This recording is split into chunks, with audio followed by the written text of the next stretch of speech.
So ಇವತ್ತಿನ online ಕ್ಲಾಸ್ಗೆ ನಿಮಗೆಲ್ಲರಿಗೂ ಹೃತ್ಪೂರ್ವಕವಾದಂಥ ಸ್ವಾಗತ. ಸ್ಕ್ರೀನ್ ಕಾಣಿಸುತ್ತಾ ಎಲ್ರಿಗೂ? ಕಾಣಿಸುತ್ರಿ ಸರ್.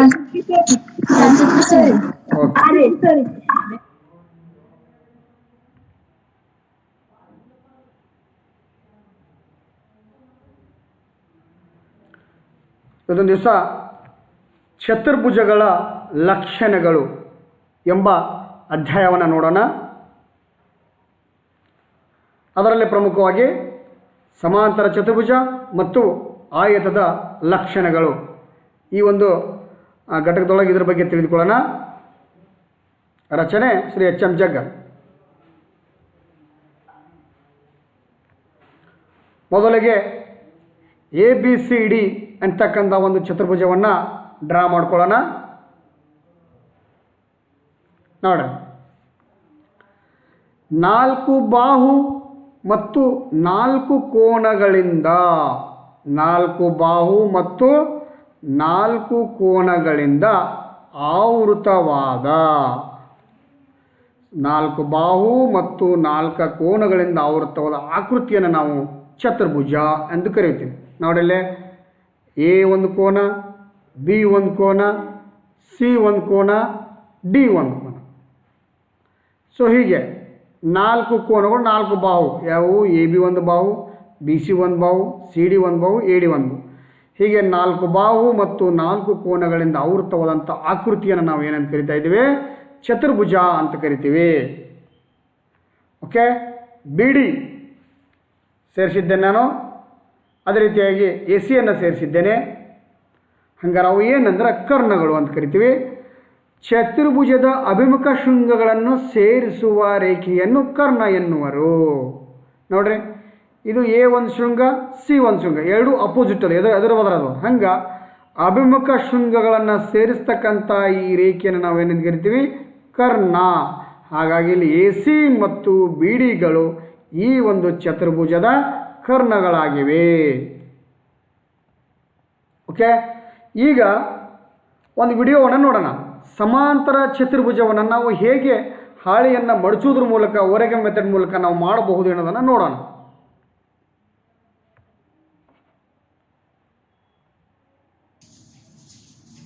ವಿಡಿಯೋ ಕಾಣಿಸುತ್ತದೆ ಎಲ್ಲರಿಗೂ? ಇವತ್ತೊಂದು ದಿವಸ ನಾವು ಮೂಲಕ ಚತುರ್ಭುಜವನ್ನ ರಚಿಸುವ ಕ್ರಮ ಹಾಗೂ ಅದರ ಗುಣಲಕ್ಷಣಗಳನ್ನು ತಿಳಿಯಲು ಪ್ರಯತ್ನಿಸೋಣ. ಒಂದು ಬಿಳಿಯ ಶೀಟ್ ಪೇಪರ್ ಅಥವಾ A4 ಸೈಜ್ ಪೇಪರು ಅಥವಾ ಇನ್ನೊಂದು ಯಾವುದೋ ಕಲರ್ ಶೀಟ್ ಪೇಪರನ್ನು ತೆಗೆದುಕೊಂಡು ಈ ಚಟುವಟಿಕೆಯನ್ನು ನಾವು ಮಾಡ್ಬೋದು. ಸೊ ನಾನು ನಿಮಗೆ ಇವತ್ತು A4 ಹಾಳೆಯ ಮೂಲಕ ಹೇಳ್ತಾ ಇದ್ದೇನೆ. ಮೊದಲಿಗೆ ಈ ಹಾಳೆಯನ್ನು ಈ ಥರನಾಗಿ ಫೋಲ್ಡ್ ಮಾಡ್ಕೊಳ್ಳೋಣ. ಮಾಡ್ಕೊಳ್ಳೋ ಭಾಳ ಕೇರ್ಫುಲ್ ಆಗಿರಬೇಕು. ಇದು ಕರೆಕ್ಟಾಗಿ ಇದರ ಮೇಲೆ ಕುತ್ಕೊಂಡಿರ್ಬೇಕು ಈ ಟೈಪ್. ಸೊ ಈ ಥರನಾಗಿ ಫೋಲ್ಡ್ ಮಾಡೋಣ. ಫೋಲ್ಡ್ ಮಾಡಿದ ನಂತರ ಇದಕ್ಕೆ ಲಂಬ ಆಗುವಂಗೆ ಮತ್ತೊಂದು ಫೋಲ್ಡ್ ಮಾಡ್ಕೋಬೇಕು ಈ ಕಡೆ. ಸೊ ನಾನು ಮಾಡ್ತಿದ್ದೇನೆ. ಎಸ್, ಹೀಗೆ ಫೋಲ್ಡ್ ಮಾಡೋಣ. ಕರೆಕ್ಟಾಗಿ ಗೆರೆ ಇದ್ರ ಮೇಲೆ ಇದು ಕರೆಕ್ಟಾಗಿ ಕುತ್ಕೊಂಡಿರ್ಬೇಕು. ಇಲ್ಲೇ ಈ ಥರ ಕರೆಕ್ಟಾಗಿ ಕುತ್ಕೋಬೇಕು. ಎಸ್, ಇದನ್ನು ಈ ಥರನಾಗಿ ಮಾಡಿದ ನಂತರ ಈಗ ಇದರಲ್ಲಿ ಗೆರೆ ಹೇಳ್ಕೊಳ್ಳೋಣ. ಒಂದು ಸೀಸ್ ಮೂಲಕ ನಾವು ಗೆರೆ ಹೇಳ್ಕೊಳ್ಳೋಣ. ನೋಡಿ, ಮೊದಲಿಗೆ ಫೋಲ್ಡ್ ಮಾಡಿದ್ದೆ, ಇದರ ಮೇಲೆ ನಾನು ಗೆರೆ ಹೇಳ್ತೀನಿ ಇವಾಗ. ಎಸ್, ಗೆರೆ ಹೇಳಿದೆ. ತದನಂತರ ಸೊ ಹೀಗೆ ನಾವು ಲಂಬವನ್ನು ಮಾಡ್ಕೊಂಡಿದ್ದೇವೆ. ಇದನ್ನು ಒಂದು ಗೆರೆ ಹೇಳ್ಕೊಳ್ಳೋಣ ಇವಾಗ.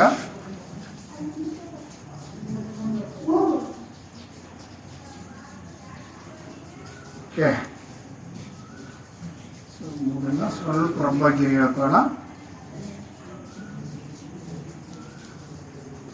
ಓಕೆ, ಗೆರೆ ಹೇಳ್ಕೊಂಡ್ವಿ. ಈ ಗೆರೆಯನ್ನು ಎಳೆದ ನಂತರ ಮತ್ತೆ ಈ ಥರನಾಗಿ ಫೋಲ್ಡ್ ಮಾಡ್ಬೋದು. ಈ ಕಡೆ ಹೆಂಗೆ ಮಾಡ್ಕೊಂಡು ಆ ಥರ ಫೋಲ್ಡ್ ಮಾಡ್ಕೊಂಡು ವಿರುದ್ಧ ದಿಕ್ಕಿನೊಳಗೆ. ಸೊ ಕರೆಕ್ಟಾಗಿರಲಿ. ಇದನ್ನು ಫೋಲ್ಡ್ ಮಾಡೋಣ. ಈ ಥರನಾಗಿ ಫೋಲ್ಡ್ ಮಾಡೋಣ. ಫೋಲ್ಡ್ ಮಾಡಿದ ನಂತರ ಇದಕ್ಕೊಂದು ಗೆರೆ ಹೇಳೋಣ.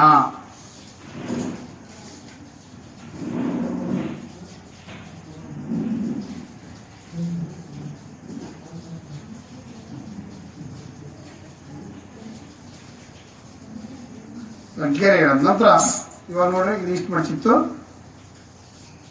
ಈಗ ಇಷ್ಟದ ನಮ್ಮ ಪೇಪರ್.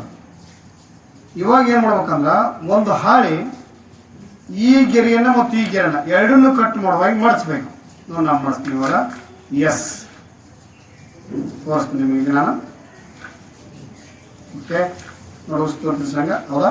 ಈ ಗೆರೆ ಇಲ್ಲಿ ಕಟ್ ಮಾಡೈತಿ, ಈ ಗೆರೆಯನ್ನು ಇಲ್ಲಿ ಕಟ್ ಮಾಡೈತಿ. ಈ ಎರಡು ಎದುರುಗಿರ್ತಕ್ಕ ಸಮಾಂತರ ಭಾಗಗಳನ್ನು ಕಟ್ ಮಾಡೋ ಹಾಗೆ ಇದನ್ನು ಫೋಲ್ಡ್ ಮಾಡಬೇಕು. ಎಸ್ ಫೋಲ್ಡ್ ಮಾಡಕತ್ತೀನಿ ನಾನು ಇವಾಗ. ಇದನ್ನು ಫೋಲ್ಡ್ ಮಾಡಿದ ನಂತರ ಇದಕ್ಕೊಂದು ಗೆರೆ ಎಳೆಯೋಣ.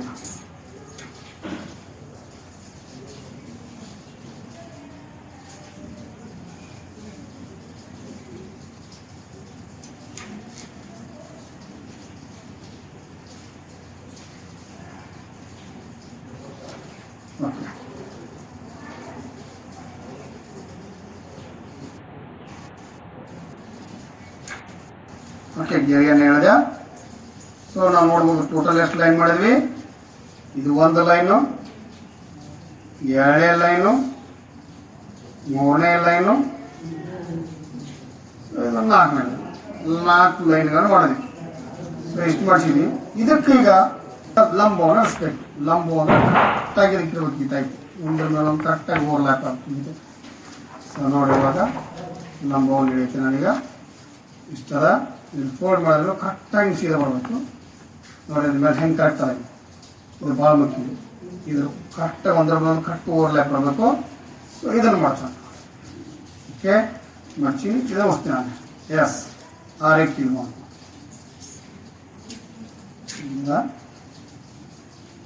ಇದ್ರ ಮೇಲೆ ಒಂದು ಗೆರೆಯನ್ನು ಎಳೆಯೋಣ.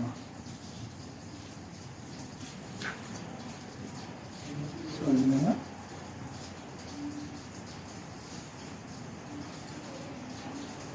ಓಕೆ ಗೆರೆಯನ್ನು ಎಳೆದ್ವಿ ನಾವು. ಸೊ ಈ ಟೈಪ್ ಮಾಡಿಸಿದ್ವಿ. ಇದ್ರ ಮೇಲೆ ಹಿಂಗೆ ಎಳೆದು ಲಂಬವನ್ನು ಎಳೆದುಕೊಂಡ್ವಿ. ನಂತರ ಇದನ್ನು ಈ ಟೈಪ್ ಫೋಲ್ಡ್ ಮಾಡಬೇಕು. ಇಲ್ಲ ನೋಡಿ ಈ ಕಡೆ ಈ ಭಾಗವನ್ನು ಫೋಲ್ಡ್ ಮಾಡಬೇಕು. ಹೆಂಗೆ ಫೋಲ್ಡ್ ಮಾಡಬೇಕು? ಕರೆಕ್ಟಾಗಿ ಮೇಲಿಂದು ಕರೆಕ್ಟ್ ಕುತ್ಕೋಬೇಕು ಈ ಟೈಪ್. ಎಸ್ ಈ ಟೈಪ್ ನೋಡಿ. ಈಗ ಸೀದಾ ನೋಡಿ ಈ ಟೈಪ್ ಇಲ್ಲೇ. ಸೊ ಇದು ಸೀದಾ ಈ ಥರ ಕುತ್ಕೋಬೇಕು. ಕುತ್ಕೊಂಡ ನಂತರ ಇದನ್ನು ಸೀದಾ ಮಾಡ್ಕೊಂಡು ಈ ಥರ ರಬ್ ಮಾಡೋಣ. ಓಕೆ ರಬ್ ಮಾಡಿ ಇವಾಗ ಅದ್ರ ಗುಂಟ ಗೆರೆ ಹಾಕೋಣ. ಎಸ್ ಗೆರೆ ಇಟ್ಟು ನಾನು ಇವಾಗಲೇ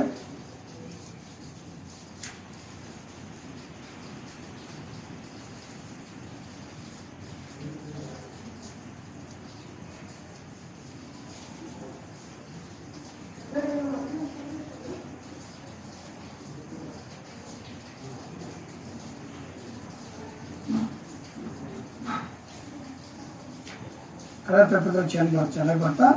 ಓಕೆ ಇಷ್ಟು ಮಾಡಿದೀವಿ. ಈಗ ಈ ಛೇದನ ಬಿಂದು, ಈ ಛೇದನ ಬಿಂದು, ಈ ಛೇದನ ಬಿಂದು, ಈ ಛೇದನ ಬಿಂದು ಹೆಸರು ಕೊಡ್ತೀನಿ ನಾನು. ಇವನು ಬೇಕಾದ್ರೆ ಒಂದು ಮಾರ್ಕರ್ ಮೇಲೆ ಹೆಸರು ಕೊಟ್ಕೊಳ್ಳೋಣ, ರಬ್ಬಾಗಿ ಕಾಣಲಿ. ಸೊ ಇದು ಎ, ಇದು ಬಿ, ಇದು ಸಿ, ಇದು ಡಿ. ಸೊ ಈ ಎ ಬಿ ಸಿ ಡಿ ಅನ್ನೋದು ಇವಾಗ ಒಂದು ಸಮಾಂತರ ಚತುರ್ಭುಜವಾಗಿ ಬೇಕಾದ್ರೆ ರಬ್ ಮಾಡ್ಕೊಳ್ಳೋಣ. ಸ್ವಲ್ಪ ಎದ್ದು ಕಾಲಿ ನಮಗೋದು ರಬ್ ಮಾಡ್ಕೊಳ್ಳೋಣ ಆ ಸಮಾಂತರ ಚತುರ್ಭುಜವನ್ನು.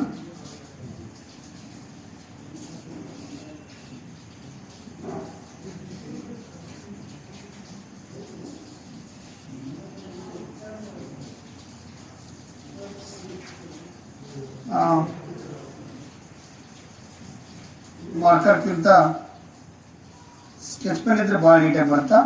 ಸೊ ನಾನು ಇಲ್ಲಿ ಸ್ಕೆಚ್ ಪೆನ್ ಯೂಸ್ ಮಾಡ್ತೇನೆ, ಮಾರ್ಕರ್ ಯೂಸ್ ಮಾಡ್ತೀನಿ. ನಂತರ ಇದನ್ನು ಡ್ರಾಯಿಂಗ್ ಮಾಡೋಣ.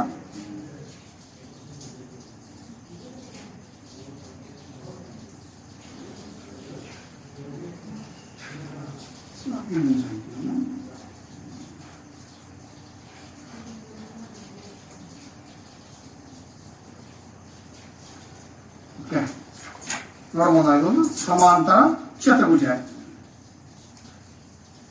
ಸಮಾಂತರ ಚತುರ್ಭುಜದ ಲಕ್ಷಣಗಳನ್ನು ನೋಡೋಣ. ನೋಡ್ರಿ, ನಾವಿಲ್ಲಿ ಒಂದು ಹಳೆಯಾಗಿ ಬರಿತಾ ಹೋಗ್ತೀನಿ ಲಕ್ಷಣಗಳನ್ನ ಸೈಡ್ ಬೈ ಸೈಡು. ಓಕೆ, ಇಲ್ಲೊಂದು ಮಕ್ಕಳು ಹಳೆ ಇಡ್ತೀನಿ, ಇದರ ಲಕ್ಷಣಗಳನ್ನು ಬರಿತಾ ಹೋಗ್ತೀನಿ ನಾನು.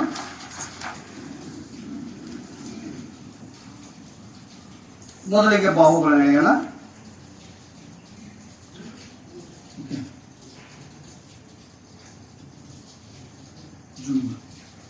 ಸೊ ನೋಡ್ಬೋದು ನಾವಿಲ್ಲಿ ಎಷ್ಟರ ಅಂತ ಉದ್ದ ಇಲ್ಲಿಂದ ನಾವು ಹೊಡೆದ್ವಿ ಅಂದ್ರೆ 19 ನೋಡ್ಬೋದು ನಾವು 19 ಸೆಂಟಿಮೀಟರ್. ಅಂದ್ರೆ ಬಿಡಿ ಬಾಹು ಎಷ್ಟು ಬಂತು ಇಲ್ಲೇ 19 ಸೆಂಟಿಮೀಟರ್. ಅದರ ವಿರುದ್ಧಿರೋ ಬಾಹುವನ್ನು ಅಳಿತೀನಿ ನಾನು, AC ಬಾಹುವನ್ನು ಅಳಿತೀನಿ ನಾನು. ಎಸ್, AC ಬಾಹುವನ್ನು ಕೂಡ ನೋಡ್ಬೋದು ನಾವಲ್ಲಿ ಇಲ್ಲಿ 0 ಸ್ಟಾರ್ಟ್ ಮಾಡಿ ಇಲ್ಲೇ 19. ಸೊ AC ಕೂಡ 19 ಸೆಂಟಿಮೀಟರ್. ನಂತರ ನಾನು CD ಎಳಿತಾ ಇದ್ದೀನಿ. CD ನೋಡ್ಬೋದು ನಾವಿಲ್ಲಿ 9.7. So CD 9.7. ಅದೇ ತರನಾಗಿ AB ಎಳೆಯೋಣ. ಸೊ ಇದು ಕೂಡ 9.7. AB ಕೂಡ 9.7 ಸೆಂಟಿಮೀಟರ್ ಅಂತ ಇವನ್ನ. ಓಕೆನಾ? ಹಾಗಾದ್ರೆ ಅಭಿಮುಖ ಬಾಹುಗಳೆಲ್ಲ ನೋಡ್ಬೋದು. ಈಗ AB 9.7 ಬಂದಿದೆ ಬಂದ ನೋಡ್ಬೋದು ನಾವು. CD 9.7 ಬಂದಿದೆ ಅಂದ್ರೆ ಎದುರು ಬದಲಿನ ಬಾಹುಗಳು ಸಮ ಆಯ್ತು, ಸಮಾಂತರ ಗೊತ್ತಾಯ್ತು. ಇನ್ನು AC ನೋಡ್ಬೋದು ನಾವಲ್ಲಿ AC. ಸೊ AC ಎಷ್ಟದ 19 ಅದ, BDನೂ 19 ಅದ. ಅಂದ್ರೆ ಅಭಿಮುಖ ಬಾಹುಗಳು ಸಮವಾಗಿರ್ತದೆ. ಅಂದ್ರೆ ಈ ಬಾಹುಗೆ ಈ ಬಾಹು ಸಮ, ಈ ಬಾಹುಗೆ ಈ ಬಾಹು ಸಮ, ಅಭಿಮುಖ ಬಾಹುಗಳು ಸಮ. ಹಾಗಾದ್ರೆ ಇನ್ನು ಕೋನಗಳನ್ನು ನೋಡೋಣ. ಎಸ್, ಕೋನಗಳನ್ನು ನೋಡೋಣ. ಇವಾಗ ಕೋನವನ್ನು ಅಳಿತಾ ಇದ್ದೇನೆ ನಾನು, D ಕೋನವನ್ನು ಅಳಿತಾ ಇದ್ದೇನೆ. ಸೊ D ಕೋನವನ್ನು ನಾನು ಅಳಿತಾ ಇದ್ದೇನೆ. D ಎಷ್ಟದ ಅಂದ್ರೆ ಕೋನ D ಬರಿತಾ ಇದ್ದೇನೆ ನಾನು. ನಾವಿಲ್ಲಿ ನೋಡ್ಬೋದು ಕೋನ D ಎಷ್ಟದ 10, 20, 30, 40, 50, 70, 80, 90,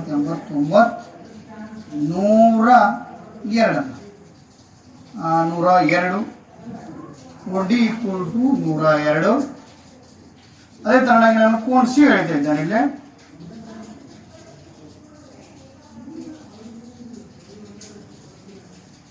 ಕೋನ C ಅನ್ನ ಹೇಳ್ತಾ ಇದ್ದೇನೆ.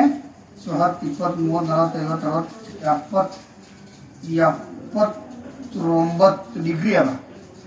ಕೋನ C ಎಷ್ಟದ 79 ಡಿಗ್ರಿ ಅದ. ನಂತರ ನಾನು ಕೋನ A ಅನ್ನು ಅಳಿತಾ ಇದ್ದೀನಿ. ಸೊ ಕೋನ A ಅನ್ನು ಅಳಿತಾ ಇದ್ದೀನಿ.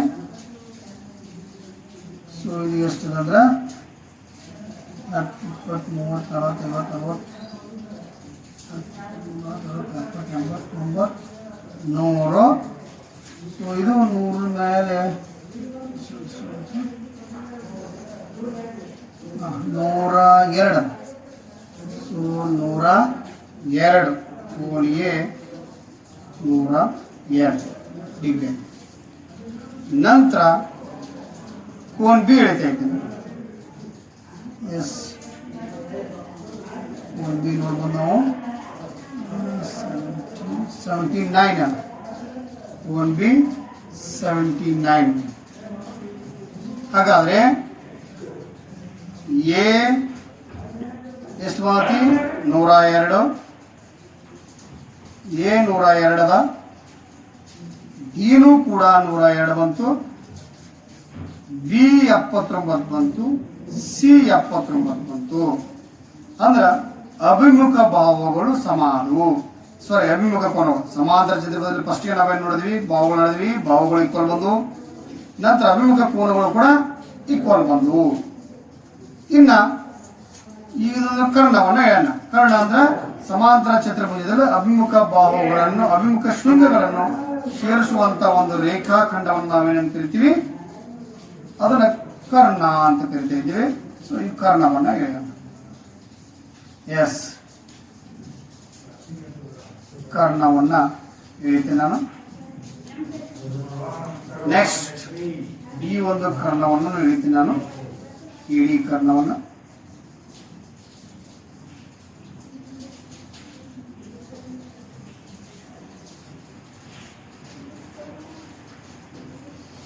ದಪ್ಪ ಕಾರಣ ಅಂತ ತಿಳ್ಕೊಂಡು ಏನು ಮಾಡ್ತೀವಿ, marker use ಮಾಡತ್ತೀನಿ.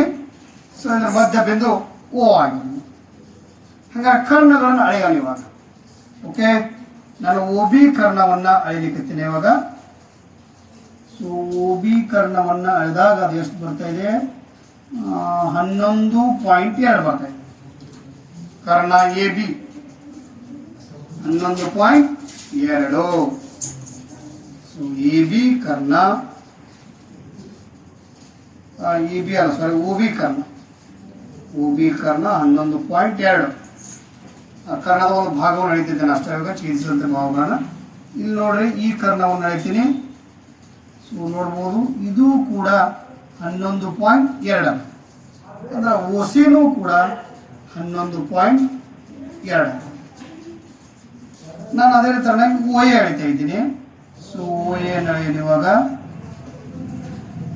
S, O A ಎಳಿತೀನಿ. ಇದು 9.8. So O A 9.8 below centimetre. Next O D ಎಳಿತಾ ಇದ್ದೀನಿ ನಾನು. ಸೊ ಓಡಿ ನೋಡ್ಬೋದು ನಾವಿಲ್ಲಿ 9.8. ಸೊ ಓಡಿ ಕೂಡ 9.8. ಹಿಂಗಾದ್ರೆ ಓ ಎ ಎಷ್ಟದ, ಓಡಿನೂ ಅಷ್ಟ ಬಂತು. ಓ ಬಿ ಎಷ್ಟೈತಿ, ಓ ಸಿನೂ ಅಷ್ಟ ಬಂತು. ಅಂದ್ರ ಸಮಾಂತರ ಚತುರ್ಭುಜದಲ್ಲಿ ಕರ್ಣಗಳೇನಿರುತ್ತೆ ಒಂದಕ್ಕೊಂದು ಪರಸ್ಪರ ಅರ್ಧಿಸುತ್ತವೆ, ಅಂದ್ರೆ ಪರಸ್ಪರ ಅರ್ಧ ಆಗ್ತಾವು. ಅಂದ್ರೆ ಒಂದು ಕರ್ಣ ಈ ಕಡೆ ಅರ್ಧ ಕಟ್ಟಾಗತ್ತೆ, ಈ ಕಡೆ ಅರ್ಧ ಕಟ್ಟಾಗತ್ತ ಅಂತ ಅರ್ಥ. ಅಂದ್ರೆ ಪರಸ್ಪರ ಅರ್ಧಿಸುತ್ತವೆ. ಆಮೇಲೆ ಕರ್ಣಗಳ ಉದ್ದಗಳು ಸಮ ಇರುವುದಿಲ್ಲ, ಅಸಮವಾಗಿವೆ. ನೋಡಿ ನಾವು ಎಷ್ಟು ಪ್ರಾಪರ್ಟೀಸ್ ತಿಳ್ಕೊಂಡ್ರೆ ಇಲ್ಲಿ ಮೊದಲಿಗೆ ಏನ್ ತಿಳ್ಕೊಂಡ ಲಕ್ಷಣ, ಅಭಿಮುಖ ಬಾಹುಗಳು ಈಕ್ವಲ್ ಆಗಿರ್ತವು. ಅಂದ್ರ ಇ ಬಿಗೆ ಸಿ ಡಿ ಸಮ, ಎ ಸಿಗೆ ಬಿ ಡಿ ಸಮ ಅಂತ ಒಳದು ನೋಡಿದ್ವಿ. ಅದೇ ತರನಾಗಿ ಕೋಣಗಳನ್ನು ಹೇಳಿದ್ವಿ, ಅಭಿಮುಖ ಕೋಣಗಳು ಕೂಡ ಏನಾದವು, ಈಕ್ವಲ್ ಆದವು. ಅಂದ್ರೆ ಕೋಣ ಎ, ಕೋಣ ಡಿ, ಕೋಣ ಸಿ ಕ, ಕೋಣ ಬಿ ಈಕ್ವಲ್ ಆದವು. ಇನ್ನ ಇಲ್ಲಿ ಬಂದಿವಿ ಅಂದ್ರೆ ಎಲ್ಲೇ ಕರ್ಣಗಳನ್ನು ಹೇಳಿದ್ವಿ ನಾವು. ಕರ್ಣಗಳನ್ನು ಪರಸ್ಪರ ಛೇದಿಸಿದ್ವು. ಇವು ಕರ್ಣಗಳನ್ನು ಹೇಳಿದ್ವಿ. ಈ ಕಡೆ ಎಷ್ಟು ಉದ್ದದ, ಈ ಕಡೆ O A equal to O A ಬರೋಬ್ಬರಿ ಓ ಡಿ ಆಯಿತು, ಓ ಬಿ ಬರೋಬ್ಬರಿ ಓ ಸಿ ಆಯ್ತು. ಅಂದ್ರೆ ಕರ್ಣಗಳು ಪರಸ್ಪರ ಅರ್ಧಿಸುತ್ತವೆ. ಇನ್ನ ಅನುಕ್ರಮ ಕೋಣಗಳ ಮೊತ್ತ ಇಲ್ಲೇ 180 ಇರುತ್ತ. ಸೊ ಹಾಗಾದ್ರೆ ಇಲ್ಲಿ 102, 79 ನೋಡಿದ್ರೆ ನಮ್ದು 181 ಬರುತ್ತೆ. ಸೊ ಇಲ್ಲಿ ಸ್ವಲ್ಪ ಮೆಜರ್ಮೆಂಟ್ ಒಳಗೆ ಎರರ್ ಆಗಿರ್ಬೋದು. ಅಂದ್ರೆ ಹಿಡಿಯುತ್ತೆ ಸ್ವಲ್ಪ ದಪ್ಪ ಇರೋದ್ರಿಂದ ಇದು 100 ಬಂದು 80 ಆಗಿರ್ಬೋದು, ಇಲ್ಲಾಂದ್ರೆ ಇದು 100 ಬಂದು 79 ಆಗಿರ್ಬೋದು. ಅಂದ್ರೆ ಸ್ವಲ್ಪ ಎರರ್ ಆಗಿರುತ್ತೆ ಇಲ್ಲಿ, ಸೊ ದಪ್ಪವಾಗಿರೋದ್ರಿಂದ. ಹಾಗಾಗಿ ಇಲ್ಲೇನಾಗಿತ್ತು, ಪಕ್ಕದಲ್ಲಿ ಅನುಕ್ರಮ ಕೋನಗಳು ಅಥವಾ ಪಾರ್ಶ್ವ ಕೋನಗಳು ಅಂತ ನಾವೇನ್ ಕರಿತೀವಿ, ಅವುಗಳ ಮೊತ್ತ ಏನಾಗಿರುತ್ತೆ, ಒಂದು ಪರಿಪೂರಕ ಕೋನವಾಗಿರುತ್ತದೆ ಅಂತ ನಾವು ಇಲ್ಲಿ ತಿಳ್ಕೋಬಹುದು. ಹಾಗಾಗಿ ನಾವು ಒಟ್ಟು ಇಲ್ಲಿ 4 ರಿಂದ 5 ಲಕ್ಷಣ ಕಲ್ತೀವಿ. ಒಂದೇದೇನು, ಅಭಿಮುಖ ಭಾವಗಳು ಸಮ, ಅಭಿಮುಖ ಕೋನಗಳು ಸಮ, ಮತ್ತು ಕರ್ಣಗಳು ಪರಸ್ಪರ ಅರ್ಜಿಸುತ್ತವೆ.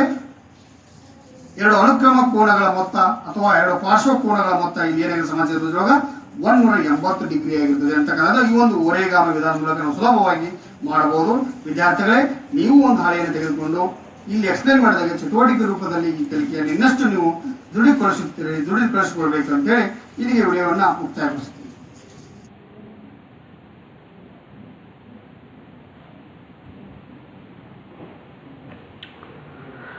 ಓಕೆ, ಎಲ್ಲರೂ ವಿಡಿಯೋ ನೋಡಿದ್ರಲ್ಲ?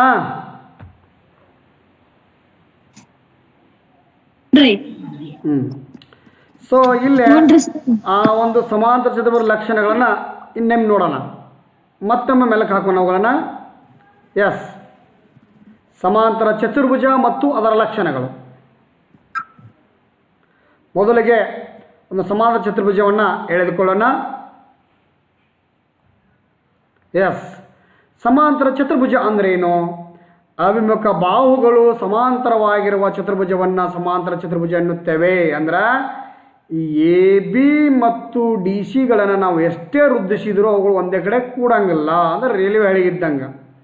ಹಂಗೆ ಎ ಡಿ ಮತ್ತು ಬಿ ಸಿಗಳು ಕೂಡ ನಾವು ಎಷ್ಟೇ ವೃದ್ಧಿಸಿದ್ರೂ ಕೂಡ ಅವು ಒಂದು ಕಡೆ ಹೋಗಿ ಒಂದಕ್ಕೊಂದು ಪರಸ್ಪರ ಛೇದಿಸುವುದಿಲ್ಲ. ಇಂಥವಕ್ಕೆ ನಾವೇನಿರ್ತೀವಿ ಸಮಾಂತರ ರೇಖೆಗಳು. ಹಂಗೆ ಆ ಅಭಿಮುಖ ಬಾಹುಗಳು ಸಮಾಂತರವಾಗಿದ್ದರೆ ಅಂಥ ಚತುರ್ಭುಜ ನಾವೇನಂತ ಕರಿತೀವಿ? ಸಮಾಂತರ ಚತುರ್ಭುಜ ಅಂತೇಳಿ ಕರಿತೀವಿ. ಓಕೆ, ಲಕ್ಷಣಗಳನ್ನು ನೋಡೋಣ.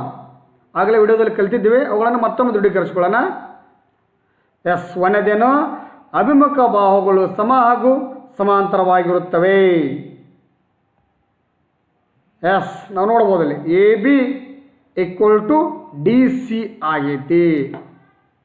ಅದೇ ಥರನಾಗಿ A D is equal to B C ಆಗೈತಿ. ಅವಿಮುಖ ಕೋನಗಳು ಸಮ ನೋಡ್ಬೋದು ನಾವಲ್ಲಿ. ಕೋನ್ ಎ ಈಕ್ವಲ್ ಟು ಕೋನ್ ಸಿ ಆಗಿರುತ್ತಾ. ನಂತರ ಕೋನ್ ಬಿ ಈಸ್ ಈಕ್ವಲ್ ಟು ಕೋನ್ ಡಿ ಆಗಿರುತ್ತಾ. ಅದಕ್ಕೆ ಅಭಿಮುಖ ಕೋನಗಳು ಸಮವಾಗಿರ್ತವೆ. ಕರ್ಣಗಳು ಪರಸ್ಪರ ಅರ್ಧಿಸುತ್ತವೆ. ನೋಡಿ, ಅರ್ಧಿಸ್ತಾವಲ್ಲ, ಓ ಬಿಂದುವಿನಿಂದ ಹೊರಗೆ ಹೋಗ್ತಾವೆ. ಅಂದ್ರೆ ಪರಸ್ಪರ ಏನು ಮಾಡಬೇಕು? ಅರ್ಧಿಸ್ತಾವು. ಅಂದ್ರೆ ಎ ಓ ಎಷ್ಟು ಉದ್ದದ, ಓ ಸಿ ಅಷ್ಟೇ ಉದ್ದಿರುತ್ತಾ. ಓ ಡಿ ಎಷ್ಟು ಉದ್ದದ, ಓ ಬಿನೂ ಅಷ್ಟೇ ಉದ್ದಿರುತ್ತಾ. ನಾಲ್ಕನೇದ್ದು, ಪಾರ್ಶ್ವಕೋನಗಳ ಮೊತ್ತ 180 ಡಿಗ್ರಿ ಆಗಿರುತ್ತದೆ. ಅಂದ್ರೆ ಪಾರ್ಶ್ವಕೋನಗಳು ಅಂದ್ರೆ ಒಂದ, ಅನುಕ್ರಮ ಕೋನಗಳು ಅಂದ್ರೆ ಒಂದ. ಇದರರ್ಥ ಕೋನ್ ಎ ಮತ್ತು ಕೋನ್ ಬಿ ಅನ್ನು ಕೂಡಿಸಿದ್ರೆ 180 ಆಗಿರುತ್ತೆ. ಹಂಗೆ ಕೋನ್ ಬಿ ಮತ್ತು ಕೋನ್ ಸಿ ಅನ್ನು ಕೂಡಿಸಿದ್ರೆ 180 ಆಗಿರುತ್ತೆ. ಕೋನ್ ಸಿ ಮತ್ತು ಕೋನ್ ಡಿ ಕೂಡಿಸಿದ್ರೆ 180 ಆಗುತ್ತೆ. ಕೋನ್ ಡಿ ಮತ್ತು ಕೋನ್ ಎ ಕೂಡಿಸಿದ್ರೆ 180. ಹಿಂಗೆ ಯಾವುದಾದ್ರೂ ಎರಡು ಅನುಕ್ರಮ ಕೋನಗಳನ್ನು ಸೇರಿಸಿದಾಗ ಅವುಗಳ ಮೊತ್ತ 180 ಡಿಗ್ರಿ ಆಗುತ್ತೆ. ಉದಾಹರಣೆಗೆ ಕೋನ್ ಎ 80 ಐತಂದ್ರೆ ಕೋನ್ ಬಿ 100 ಇರುತ್ತೆ. ಕೋನ್ ಎ 50 ಅದ ಅಂದ್ರೆ ಕೋನ್ ಬಿ 100 ಇರುತ್ತೆ. ಕೋನ್ ಬಿ 70 ಅದ ಅಂದ್ರೆ ಕೋನ್ ಎ 110. ಹಿಂಗೆ ಅನುಕ್ರಮ ಕೋನಗಳ ಮೊತ್ತ 180ಗೆ ಈಕ್ವಲ್ ಆಗಿರುತ್ತೆ. ನೆಕ್ಸ್ಟ್, ಕರ್ಣಗಳು ಸಮಾಂತರ ಚತುರ್ಭುಜವನ್ನು 2 ಸರ್ವಸಮ ತ್ರಿಭುಜಗಳನ್ನಾಗಿ ವಿಭಾಗಿಸುತ್ತದೆ. ಅಂದ್ರೆ ಈಗ ಬಿ ಡಿ ನಾವು ಒಂದು ಕರ್ಣ ಹೇಳಿದ್ರೆ ಈ ಬಿ ಸಿ ಡಿ ತ್ರಿಭುಜ ಮತ್ತು ಎ ಬಿ ಡಿ ತ್ರಿಭುಜ ಎರಡು ಏನಾಗ್ತಾವು? ಪರಸ್ಪರ ಸರ್ವಸಮವಾಗಿರ್ತವು ಅಂತ. ಅಂದ್ರೆ ಒಂದರ ಮೇಲೆ ಒಂದು ನಾವು ಕರೆಕ್ಟಾಗಿ ಇಟ್ಟರೆ ಅವೆರಡು ಒಂದರ ಮೇಲೆ ಕರೆಕ್ಟಾಗಿ ಓವರ್ಲ್ಯಾಪ್ ಆಗ್ತಾವೆ ಅಂತ. ಅಂದ್ರೆ ಸರ್ವಸಮ ತ್ರಿಭುಜಗಳನ್ನಾಗಿ ವಿಭಾಗಿಸುತ್ತದೆ. ಇವು ಸಮಾಂತರ ಚತುರ್ಭುಜದ ಪ್ರಮುಖ ಲಕ್ಷಣಗಳು. ನೆಕ್ಸ್ಟ್, ಆಯತ ಮತ್ತು ಅದರ ಲಕ್ಷಣಗಳ ಬಗ್ಗೆ ತಿಳಿದುಕೊಳ್ಳೋಣ ಇವಾಗ. ಓಕೆ, ಮೊದಲಿಗೆ ಒಂದು ಆಯತವನ್ನು ಡ್ರಾ ಮಾಡೋಣ. ಎಸ್, ಒಂದು ಆಯತವನ್ನು ರಚಿಸಿದೆ. ಹಾಗಾದರೆ ಆಯತ ಅಂದ್ರೇನು? ಎಲ್ಲ ಕೋನಗಳು ಸಮವಾಗಿರುವ ಸಮಾಂತರ ಚತುರ್ಭುಜವನ್ನು ಆಯತ ಎನ್ನುವರು. ಅಂದ್ರೆ ಇದು ಒಂದು ಸಮಾಂತರ ಚತುರ್ಭುಜನ, ಆದರೆ ಇಲ್ಲಿ ಎಲ್ಲ ಕೋನಗಳು ಸಮವಾಗಿರ್ತವೆ. ಹಂಗೆ ನಮಗೊತ್ತು ಚತುರ್ಭುಜಗಳ ಕೋನಗಳ ಒಳಕೋನಗಳ ಮೊತ್ತ ಎಷ್ಟಾಗಿರುತ್ತೆ ಅಂದ್ರೆ 360 ಆಗಿರುತ್ತೆ. ಹಾಗೆ ಇಲ್ಲಿರುವ 4 ಮೂಲೆದು ಆ 360ನ್ನು 4ಕ್ಕೂ ಸಮನಾಗಿ ಹಂಚಿದ್ರೆ ಗೊತ್ತಾಗ್ಬಿಡುತ್ತೆ, ಪ್ರತಿಯೊಂದು 90 ಡಿಗ್ರಿ ಬರ್ತಾವು. ಅಂದ್ರೆ ಅದಕ್ಕಿಲ್ಲೇ ಎಲ್ಲ ಕೋನಗಳು ಸಮವಾಗಿರುವ ಸಮಾಂತರ ಚತುರ್ಭುಜವನ್ನು ನಾವು ಆಯತ ಅಂತ ಕರಿತೀವಿ. ಎಸ್, ಲಕ್ಷಣಗಳನ್ನು ನೋಡೋಣ. ಅಭಿಮುಖ ಬಾಹುಗಳು ಸಮ ಹಾಗೂ ಸಮಾಂತರವಾಗಿರುತ್ತವೆ. ಇಲ್ಲಿ ನೋಡ್ಬೋದು ನಾವು ಎ ಬಿಗೆ ಸಿ ಡಿ ಸಮವಾಗಿದೆ ಮತ್ತು ಸಮಾಂತರವಾಗಿದೆ. ಅದೇ ತರನಾಗಿ ಎ ಡಿಗೆ ಬಿ ಸಿ ಸಮಾಂತರವಾಗಿದೆ. ನೆಕ್ಸ್ಟ್, ಪ್ರತಿಯೊಂದು ಕೋನವು 90 ಡಿಗ್ರಿ. ಅಂದರೆ ಕೋನ್ ಎನು 90 ಇರ್ತಾ, ಕೋನ್ ಬಿನು 90, ಕೋನ್ ಸಿನು 90, ಕೋನ್ ಡಿನು 90. ಪ್ರತಿ ಕೋನಗಳು 90 ಡಿಗ್ರಿ ಇರ್ತಾವೆ. ಕರ್ಣಗಳು ಪರಸ್ಪರ ಲಂಬವಾಗಿ ಅರ್ಧಿಸುತ್ತವೆ. ಎಸ್, ಲಂಬವಾಗಿ ಅಂದ್ರೆ ಇದು 90 ಡಿಗ್ರಿ ಇರುತ್ತೆ. ಎಲ್ಲವೂ ಇಲ್ಲೇನು ಕರ್ಣದವಲ್ಲ, ಇವೆಲ್ಲವೂ ಶೃಂಗಾಭಿಮುಖಗಳು. ಪ್ರತಿಯೊಂದು ಶೃಂಗಾಭಿಮುಖ ಕೋನಗಳು 90 ಡಿಗ್ರಿ ಇರ್ತವೆ. ಇವು ಇದು 90, ಈ ಮೂಲ 90, ಈ ಮೂಲ 90, ಈ ಮೂಲ 90. ಅಂದರೆ ಕರ್ಣಗಳು ಪರಸ್ಪರ ಲಂಬವಾಗಿ ಅರ್ಧಿಸುತ್ತವೆ. ಇನ್ನು ಕರ್ಣಗಳು ಸಮವಾಗಿರುತ್ತವೆ. ಅಂದ್ರೆ ಎ ಬಿ ಎಷ್ಟದ, ಎ ಸಿ ಎಷ್ಟದ, ಬಿ ಡಿಯೂ ಅಷ್ಟೇ ಇರುತ್ತೆ. ನೆನಪಿರಲಿ, ಅಲ್ಲೇ ಸಮಾಂತರ ಚತುರ್ಭುಜದಾಗ ಕರ್ಣಗಳು ಅಸಮವಾಗಿರ್ತವೆ. ಇಲ್ಲಿ ಆಯತದೊಳಗೆ ಕರ್ಣಗಳು ಸಮವಾಗಿರ್ತವೆ. ಕೊನೆಯ ಲಕ್ಷಣ, ಕರ್ಣಗಳು ಆಯತವನ್ನು 2 ಸರ್ವಸಮ ತ್ರಿಭುಜಗಳನ್ನಾಗಿ ವಿಭಾಗಿಸುತ್ತದೆ. ಅಂದರೆ ಇಲ್ಲಿ ಕೂಡ ಕರ್ಣಗಳು ಏನು ಮಾಡ್ತಾ ಆಯತವನ್ನು 2 ಸರ್ವಸಮ ತ್ರಿಭುಜಗಳನ್ನಾಗಿ ವಿಭಾಗಿಸುತ್ತಾ ಅಂದ್ರೆ ಆ 2 ತ್ರಿಭುಜಗಳು ಸರ್ವಸಮವಾಗಿರ್ತವೆ. ಒಂದು ಕರ್ಣವನ್ನು ಹೇಳಿದೆವು ಅಂದರೆ ಯಾವುದಾದ್ರು ಒಂದು ಕರ್ಣ, ನೀವು ಬಿ ಡಿ ಕರ್ಣ ಹೇಳ್ಬೋದು, ಇಲ್ಲಾಂದರೆ ಎ ಸಿ ಕರ್ಣ ಹೇಳ್ಬೋದು. ಒಂದು ಯಾವುದರ ಕರ್ಣವನ್ನು ಹೇಳಿದಾಗ ಉಂಟಾಗ್ತಕ್ಕಂಥ ತ್ರಿಭುಜಗಳು ಸರ್ವಸಮವಾಗಿರ್ತವು ಅಂತ.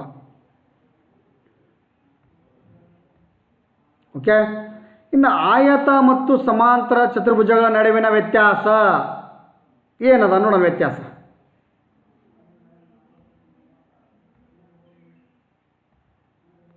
ಓಕೆ, ಒಂದು ಕಡೆ ಆಯತ, ಒಂದು ಕಡೆ ಸಮಾಂತರ ಚತುರ್ಭುಜ ಅಂತ ಬರ್ಕೊಂಡಿನಿ. ಆಯತದಲ್ಲಿ ಏನಾಗಿರ್ತವೆ, ಪ್ರತಿಯೊಂದು ಕೋನಗಳು ಸಮ. ಇಲ್ಲಿ ನೋಡ್ರಿ, ಸಮಾಂತರ ಚತುರ್ಭುಜದೊಳಗೆ ಅಭಿಮುಖ ಕೋನಗಳು ಸಮವಾಗಿರುತ್ತವೆ. ಎಸ್, ಎರಡನೇದು ನೋಡ್ರಿ, ಆಯತದೊಳಗೆ ಕರ್ಣಗಳು ಸಮವಾಗಿರುತ್ತವೆ. ಇನ್ನು ಇಲ್ಲಿ ಎರಡನೇದ್ದು ಕರ್ಣಗಳು ಅಸಮವಾಗಿರುತ್ತವೆ. ಸಮಾಂತರ ಚತುರ್ಭುಜ ಕರ್ಣಗಳು ಅಸಮವಾಗಿರ್ತವೆ. ಮೂರನೇ ಲಕ್ಷಣ, ಇಲ್ಲಿ ಕರ್ಣಗಳು ಪರಸ್ಪರ ಲಂಬವಾಗಿ ಗರ್ಜಿಸ್ತಾವೆ, ಅಂದ್ರೆ 90 ಡಿಗ್ರಿ ಆಗುವಂಗೆ ಗರ್ಜಿಸ್ತಾವೆ. ಇಲ್ಲಿ ಕರ್ಣಗಳು ಪರಸ್ಪರ ಅರ್ಧಿಸ್ತಾವೆ, 90 ಡಿಗ್ರಿ ಇರಂಗಿಲ್ಲ ಇಲ್ಲಿ. ಎಸ್, ಇವು ಆಯತ ಮತ್ತು ಸಮಾಂತರ ಚತುರ್ಭುಜಗಳಿಗಿರತಕ್ಕಂಥ ವ್ಯತ್ಯಾಸ. ನೀವು ಮನೆ ಬರೆದ್ರೆ ವ್ಯತ್ಯಾಸ ಕೇಳಿದಾಗ ಅವು ಯಾವ್ಯಾವ ಸೇಮ್ ಇರ್ತವೆ ಅಂತ ಬರೆದ್ರಿ. ನಾನು ಕೇಳಿದ ವ್ಯತ್ಯಾಸ ಅಂದ್ರೆ ಒಬ್ಬ ವ್ಯಕ್ತಿ, ಒಬ್ಬ ಕಪ್ಪನ ವ್ಯಕ್ತಿ, ಒಬ್ಬ ಬಿಳುಪನ ವ್ಯಕ್ತಿಯನ್ನು ನೋಡಿದಾಗ ಆ ವ್ಯಕ್ತಿ ಕಪ್ಪದನ, ಈ ವ್ಯಕ್ತಿ ಹಿಂಗದನ, ಈ ವ್ಯಕ್ತಿ ಹೈಟ್ ಅದನ, ಈ ವ್ಯಕ್ತಿ ಗಿಡ್ ಅದನ, ಹಿಂಗೆ ವ್ಯತ್ಯಾಸವನ್ನು ಹೇಳೋದಂತಾರೆ. ವ್ಯತ್ಯಾಸಗಳು ಇವು ಪ್ರಮುಖವಾಗಿ ಆಯತ ಮತ್ತು ಸಮಾಂತರ ಚತುರ್ಭುಜಗಳ ಲಕ್ಷಣಗಳನ್ನು ಆಧರಿಸಿದಾಗ ನಮಗೆ ಪ್ರಮುಖವಾಗಿ ಇಲ್ಲಿ 3 ವ್ಯತ್ಯಾಸಗಳನ್ನು ನಾನು ಪಟ್ಟಿ ಮಾಡೀನಿ.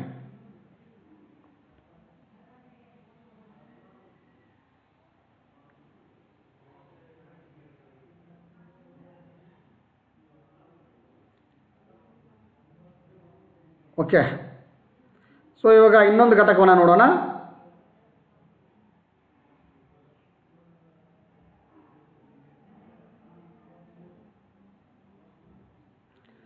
ಚತುರ್ಭುಜಗಳ ಲಕ್ಷಣಗಳು. ಈ ಒಂದು ಅಧ್ಯಾಯದೊಳಗೆ ಆಯತ ಮತ್ತು ಇದು ಆಯತ ಅಂತ ಆಗೈತಿ, ವಜ್ರಾಕೃತಿ ಅಂತ ಆಗಬೇಕು.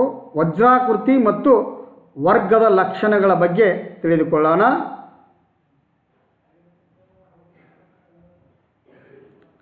ವರ್ಗ ಮತ್ತು ಅದರ ಲಕ್ಷಣಗಳು. ಮೊದಲಿಗೆ ಒಂದು ವರ್ಗವನ್ನು ಡ್ರಾ ಮಾಡೋಣ. ಎಸ್, ಒಂದು ವರ್ಗವನ್ನು ಡ್ರಾ ಮಾಡಿದ ನಾನು.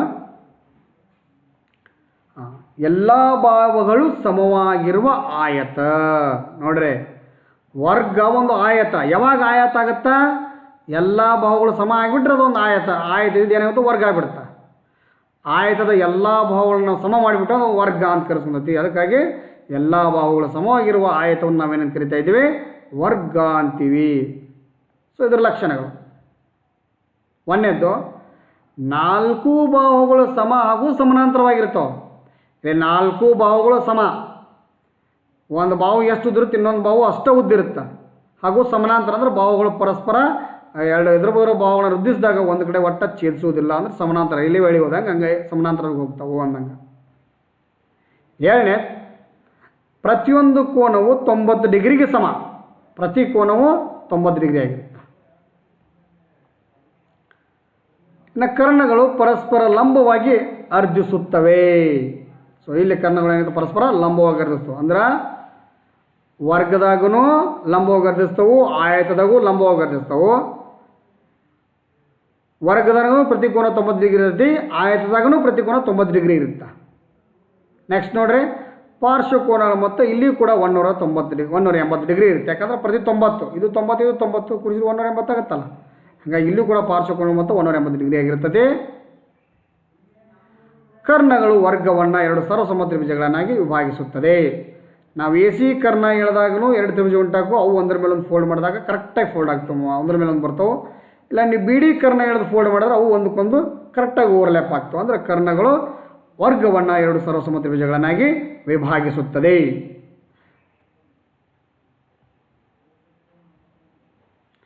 ಇನ್ನು ವಜ್ರಾಕೃತಿ ಮತ್ತು ಅದರ ಲಕ್ಷಣಗಳು.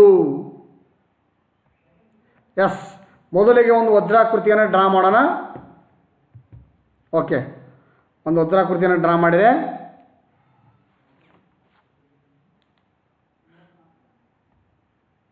ಹಾಂ, ಹಾಗಾದ್ರೆ ವಜ್ರಾಕೃತಿ ಅಂದ್ರೇನು? ಎಲ್ಲ ಬಾಹುಗಳು ಸಮವಾಗಿರುವ ಸಮಾಂತರ ಚತುರ್ಭುಜ. ನೋಡ್ರಿ, ಒಂದು ಸಮಾಂತರ ಚತುರ್ಭುಜದ ಎಲ್ಲ ಬಾಹುಗಳನ್ನು ಈಕ್ವಲ್ ಮಾಡಿಬಿಟ್ಟಿವಿ ಅಂದ್ರೆ ಅದು ಒಂದು ವಜ್ರಾಕೃತಿ ಆಗುತ್ತೆ. ಅಂದ್ರೆ ಸಮಾನ ಚತುರ್ಭುಜ ಏನು ಲಕ್ಷಣಗಳು, ಎಲ್ಲ ಲಕ್ಷಣಗಳು ವಜ್ರಾಕೃತಿಯ ಲಕ್ಷಣಗಳಾಗಿರ್ತವೆ ಅಂತದ್ರ ಅರ್ಥ. ನೋಡ್ಬೇಕಾದ್ರೆ ಒಂದನೇದ್ದು, 4 ಬಾಹುಗಳು ಸಮ ಹಾಗೂ ಸಮಾನಾಂತರವಾಗಿರ್ತವೆ. ಹಾಂ, ಇಲ್ಲಿ ನೋಡ್ರಿ, ಚೌಕದಾಗೂ 4 ಬಾಹುಗಳು ಸಮವಾಗಿರ್ತವೆ, ಒಂದು ಸಮಾನಾಂತರ ಆಗಿರ್ತವೆ. ಹಂಗೆ ವಜ್ರಾಕೃತಿಯೊಳಗೂ 4 ಬಾಹುಗಳು ಹಾಗೂ ಸಮ ಆಗಿರ್ತವೆ, ಸಮಾಂತರ ಆಗಿರ್ತವೆ. ಇಲ್ಲಿ ನಾವು ಲಕ್ಷಣಗಳನ್ನ ಒಂದಕ್ಕೊಂದು ಏನು ವ್ಯತ್ಯಾಸ ಐತಿ, ಒಂದಕ್ಕೊಂದು ಏನು ಸಮ ಐತಿ ಅನ್ನೋದನ್ನು ಲಕ್ಷ್ಯ ಕೊಟ್ಟು ನೋಡ್ಬೇಕು ನಾವಿಲ್ಲಿ. ಎರಡನೇದು ನೋಡ್ರಿ, ಅಭಿಮುಖ ಕೋನಗಳು ಸಮ. ಎಸ್, ವರ್ಗದಾಗ ಪ್ರತಿ ಕೋನ ಸಮವಾಗಿರ್ತವೆ, ಆದರೆ ಇಲ್ಲೇ ಎದರ ಬದಲಿನ ಕೋನಗಳು ಮಾತ್ರ ಈಕ್ವಲ್ ಆಗಿರ್ತವೆ. ಅಂದ್ರೆ ಕೋನ್ ಎ ಈಕ್ವಲ್ ಟು ಕೋನ್ ಸಿ ಆಗುತ್ತಾ, ಕೋನ್ ಬಿ ಈಕ್ವಲ್ ಟು ಕೋನ್ ಡಿ ಆಗಿರುತ್ತೆ. ಎದರ ಬದಲಿನ ಮಾತ್ರ ಅಂದ್ರೆ ಸಮಾಂತರ ಚತುರ್ಭುಜದಾಗೂ ಹಿಂಗೆ ಇರುತ್ತೆ, ಅಭಿಮುಖ ಕೋನಗಳು ಸಮವಾಗಿರ್ತವೆ ಅಲ್ಲಿ ಕೂಡ. ಮೂರನೇದ್ದು, ಕರ್ಣಗಳು ಪರಸ್ಪರ ಲಂಬವಾಗಿ ಅರ್ಧಿಸುತ್ತವೆ. ವಿದ್ಯಾರ್ಥಿಗಳ ಈ ಲಕ್ಷಣವನ್ನು ನಾವು ಎಲ್ಲಿ ನೋಡಿವಿ ಅಂದ್ರೆ ಆಯತದಾಗ ನೋಡ್ರಿ, ಆಯತದಾಗೂ ಕೂಡ ಕರ್ಣಗಳು ಪರಸ್ಪರ ಲಂಬವಾಗಿ ಅರ್ಧಿಸ್ತವು. ಇಲ್ಲಿಯೂ ಕೂಡ ಕರ್ಣಗಳು ಪರಸ್ಪರ ಲಂಬವಾಗಿ ಅರ್ಧಿಸ್ತವು ಅಂದ್ರೆ ಕಟ್ಟಕ್ಕು ಅಂದ. ಇನ್ನು ಪಾರ್ಶ್ವಕೋನಗಳ ಮೊತ್ತ 180 ಡಿಗ್ರಿ ಆಗಿರುತ್ತೆ. ಸೇಮ್ ಸಮಾಂತರ ಚತುರ್ಭುಜದ ನವೀನ ಅದೇ, ಅಲ್ಲಿಯೂ ಕೂಡ ಅನುಕ್ರಮ ಕೋನಗಳ ಮೊತ್ತ 180. ಅಂದರೆ ಕೋನ್ ಬಿ ಕೋನ್ ಸಿ ಕೂಡಿಸಿರು 180, ಕೋನ್ ಸಿ ಕೋನ್ ಡಿ ಕೂಡಿಸಿರು 180, ಕೋನ್ ಡಿ ಕೋನ್ ಎ ಕೂಡಿಸಿರು 180, ಕೋನ್ ಎ ಮತ್ತು ಕೋನ್ ಬಿ ಕೂಡಿಸಿರು 180. ಹಂಗೆ ಪಾರ್ಶ್ವಕೋನ ಮೊತ್ತ ಅಂದರೆ ಯಾವುದೇ ಎರಡು ಅನುಕ್ರಮ ಕೋನಗಳು ಅಥವಾ ಪಾರ್ಶ್ವಕೋನಗಳ ಮೊತ್ತ 180 ಡಿಗ್ರಿ ಆಗಿರ್ತತಿ. ಕರ್ಣಗಳು ವಜ್ರಾಕೃತಿಯನ್ನು 2 ಸರ್ವಸಮ ತ್ರಿಭುಜಗಳನ್ನಾಗಿ ವಿಭಾಗಿಸುತ್ತದೆ. ನೋಡ್ರಿ, ಇದು ಎಲ್ಲದರೊಳಗೂ ಬರುತ್ತಾ, ವಜ್ರಾಕೃತಿಯೊಳಗೆ ಬರ್ತಾ, ವರ್ಗದೊಳಗೆ ಬರ್ತಾ, ಆಯತದೊಳಗೆ ಬಂತು, ಸಮಾನ ಚತುರ್ಭುಜ ಬಂತು. ಪ್ರತಿಯೊಂದರಾಗೂ ಈ ಲಕ್ಷಣಗಳು ಬರ್ತಾವೆ. ಹಾಗಾದ್ರೆ ಇನ್ನೊಂದು ಲಕ್ಷಣ ಅದ ಇಲ್ಲೇ, ಏನಂದ್ರೆ ಕರ್ಣಗಳು ಅಸಮವಾಗಿರ್ತವೆ. ಇಲ್ಲಿ ಕರ್ಣಗಳು ಒಟ್ಟ ಈಕ್ವಲ್ ಇರೋದಿಲ್ಲ, ಅಸಮವಾಗಿರ್ತವೆ. ಇಲ್ಲಿ ಕರ್ಣಗಳು ಅಸಮವಾಗಿರ್ತವೆ. 6ನೇ ಲಕ್ಷಣ ನೋಡ್ಬೋದು, ನಾವು ಇಲ್ಲಿ ಬರಿಬೋದು. ಸಮಾಂತರ ಚತುರ್ಭುಜಗನೂ ಕರ್ಣಗಳು ಅಸಮವಾಗಿರ್ತವೆ. ವಜ್ರಾಕೃತಿಯಲ್ಲಿಯೂ ಕೂಡ ಕರ್ಣಗಳು ಅಸಮವಾಗಿವೆ. ನೋಡಿ ಹಂಗಾರ ಇವಾಗ ನಾವು ವಜ್ರಾಕೃತಿಗೂ ಮತ್ತು ವರ್ಗಕ್ಕೂ ಇರ್ತಕ್ಕಂಥ ಸಾಮ್ಯತೆಗಳನ್ನು ನೋಡೋಣ, ಹೋಲಿಕೆಗಳನ್ನು. ನೋಡ್ರಿ, ವರ್ಗದಾಗೂ 4 ಬಾಹುಗಳು ಸಮ ಹಾಗೂ ಸಮಾನಾಂತರ ಆಗಿರ್ತವೆ. ವಜ್ರಾಕೃತಿಯೊಳಗೂ 4 ಬಾಹುಗಳು ಸಮ ಹಾಗೂ ಸಮಾನಾಂತರ ಆಗಿವೆ. ನಂತರ ವಜ್ರಾಕೃತಿಯಲ್ಲಿ ಕರ್ಣಗಳು ಪರಸ್ಪರ ಲಂಬವಾಗಿ ಅರ್ಧಿಸ್ತವು, ವರ್ಗದಾಗೂ ಪರಸ್ಪರ ಲಂಬವಾಗಿ ಅರ್ಧಿಸ್ತವು. ಇನ್ನು ವರ್ಗದಾಗೂ ಪಾರ್ಶ್ವಕೋನಗಳ ಮೊತ್ತ 180 ಡಿಗ್ರಿ ಇರುತ್ತೆ. ವಜ್ರಾಕೃತಿಯಲ್ಲೂ ಪಾರ್ಶ್ವಕೋನಗಳ ಮೊತ್ತ 180 ಡಿಗ್ರಿ ಆಗಿರುತ್ತೆ. ಇನ್ನು ವಜ್ರಾಕೃತಿಯಲ್ಲಿ ಕರ್ಣಗಳು ಏನು ಮಾಡ್ತಾವು, ಸರ್ವಸಮ ತ್ರಿಭುಜಗಳನ್ನು ವಿಭಾಗಿಸುತ್ತಾ. ವರ್ಗದಾಗೂ ಕೂಡ ಕರ್ಣಗಳು ವರ್ಗವನ್ನು ಏನು ಮಾಡ್ತಾವೆ, 2 ಸರ್ವಸಮ ತ್ರಿಭುಜಗಳನ್ನು ವಿಭಾಗಿಸ್ತವೆ. ಹಾಗಾದ್ರೆ ಡಿಫ್ರೆನ್ಸ್ ಏನು, ವ್ಯತ್ಯಾಸ ಏನು ನೋಡ್ರಿ. ವ್ಯತ್ಯಾಸ ಏನಂದ್ರೆ, ವರ್ಗದೊಳಗೆ ಕರ್ಣಗಳು ಸಮವಾಗಿರ್ತವೆ, ವಜ್ರಾಕೃತಿಯಲ್ಲಿ ಕರ್ಣಗಳು ಅಸಮವಾಗಿರ್ತವೆ. ಇನ್ನು ವರ್ಗದೊಳಗೆ ಎಲ್ಲ ಕೋನಗಳು ಸಮವಾಗಿರ್ತವೆ, ಅಂದರೆ ಪ್ರತಿಯೊಂದು ಕೋನನೂ 90 ಡಿಗ್ರಿ ಇರುತ್ತೆ. ಆದರೆ ವಜ್ರಾಕೃತಿಯಲ್ಲಿ ಅಭಿಮುಖ ಕೋನಗಳು ಮಾತ್ರ ಸಮವಾಗಿರ್ತವು. ಸೊ ವಿದ್ಯಾರ್ಥಿಗಳು, ಇವು ಪ್ರಮುಖವಾಗಿ 2 ವ್ಯತ್ಯಾಸಗಳನ್ನು ನಾವಲ್ಲೇ ನೋಡಬಹುದು. ನಾಳೆ ನಿಮಗೆ ಕೇಳ್ಬೋದು, ವರ್ಗ ಮತ್ತು ವಜ್ರಾಕೃತಿಗೆ ಇರುವ 2 ವ್ಯತ್ಯಾಸಗಳನ್ನು ಬರೆಯಿರಿ ಅಂದರೆ ಇವನ್ನೇ ಬರೀಬೇಕು. ಓಕೆ, ನೆಕ್ಸ್ಟ್ ಹೋಗೋಣ.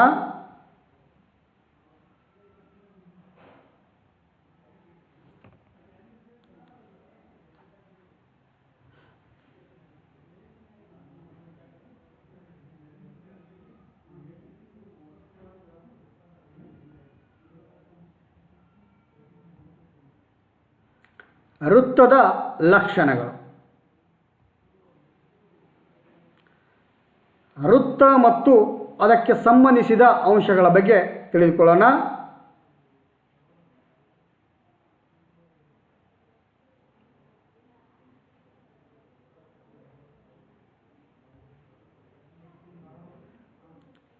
ಓ ಒಂದು ಕೇಂದ್ರವನ್ನು ಇಟ್ಕೊಂಡಿನಿ, ತ್ರಿಜ್ಯವನ್ನು ತೆಗೆದುಕೊಂಡು ಒಂದು ಕಂಸನ್ನು ಎಳಿತಾ ಇದ್ದೇನೆ. ಅಂದರೆ ಓ ಕೇಂದ್ರವಾಗಿರಿಸಿಕೊಂಡು ಒಂದು ವೃತ್ತವನ್ನು ರಚಿಸಿದ ನಾನು. ಎಸ್, ಓ ಅನ್ನುವುದಿಲ್ಲೇ ವೃತ್ತದ ಕೇಂದ್ರವಾಗಿದೆ. ಹಾಗಾದರೆ ವೃತ್ತ ಕೇಂದ್ರ ಏನು ಎಂಬುದನ್ನು ತಿಳಿದುಕೊಳ್ಳೋಣ. ಅಂದರೆ ಏನದು? ಎಸ್, ವೃತ್ತದ ಮೇಲಿನ ಪ್ರತಿಯೊಂದು ಬಿಂದುವು ಒಂದು ದತ್ತ ಸ್ಥಿರ ಬಿಂದುವಿನಿಂದ ಸಮಾನ ದೂರದಲ್ಲಿರುತ್ತವೆ.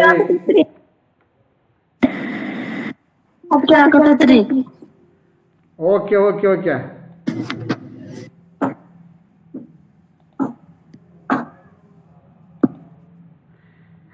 ಇವಾಗ ಕಟ್ ಕೇಳತ್ತ ಕೇಳತೈತ್ರಿ. ಈಗ ಕಟ್ ಓಕೆ ಓಕೆ. ಒಂದು ನಿಮಿಷ ಹೊಳ್ಳೆ ರೀಜಾಯ್ನ್ ಆಗ್ತೀನಿ.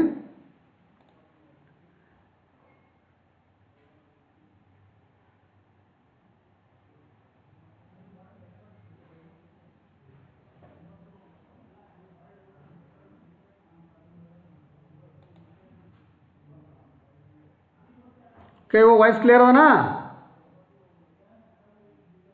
ಹ್ಞೂನ್ರಿ ಸರ್. ಸರಿ, ಕ್ಲಿಯರ್ ಆಗ್ತೈತಿ. Okay okay.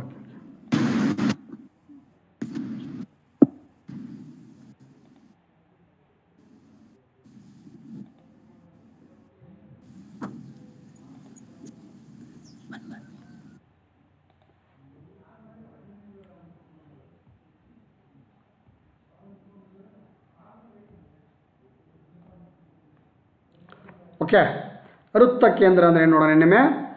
ವೃತ್ತದ ಮೇಲಿನ ಪ್ರತಿಯೊಂದು ಬಿಂದುವು ಒಂದು ದತ್ತ ಸ್ಥಿರ ಬಿಂದುವಿನಿಂದ ಸಮಾನ ದೂರದಲ್ಲಿರುತ್ತವೆ. ಈ ಸ್ಥಿರ ಬಿಂದುವೇ ಕೇಂದ್ರ ಆಗಿರುತ್ತೆ. ಅಂದ್ರೆ ಈ ಕೇಂದ್ರ ಅಂದ್ರೆ ಏನಂದ್ರೆ, ಈ ಕೇಂದ್ರದಿಂದ ಇಲ್ಲಿ ಬಿಂದು ಇರ್ತವೆ. ಇಲ್ಲಿ ನೋಡಿ, ಈಗ ಹೆಂಗಂದ್ರೆ ಒಂದು ಕಲ್ಲು ಕಟ್ಟಿ ನಾವು ದಾರಕ್ಕೆ ಒಂದು ಕಲ್ಲು ಗರ್ರ ತಿರುಗಿಸ್ಬಿಟ್ಟು ಅಂದ್ರೆ ಅದು ವೃತ್ತ ಕಣ್ಣಂಗೆ ಕಾಣುತ್ತೆ ನಮಗೆ ಸ್ಪೀಡಾಗಿ ತಿರುಗಿಸಿದ್ರೆ.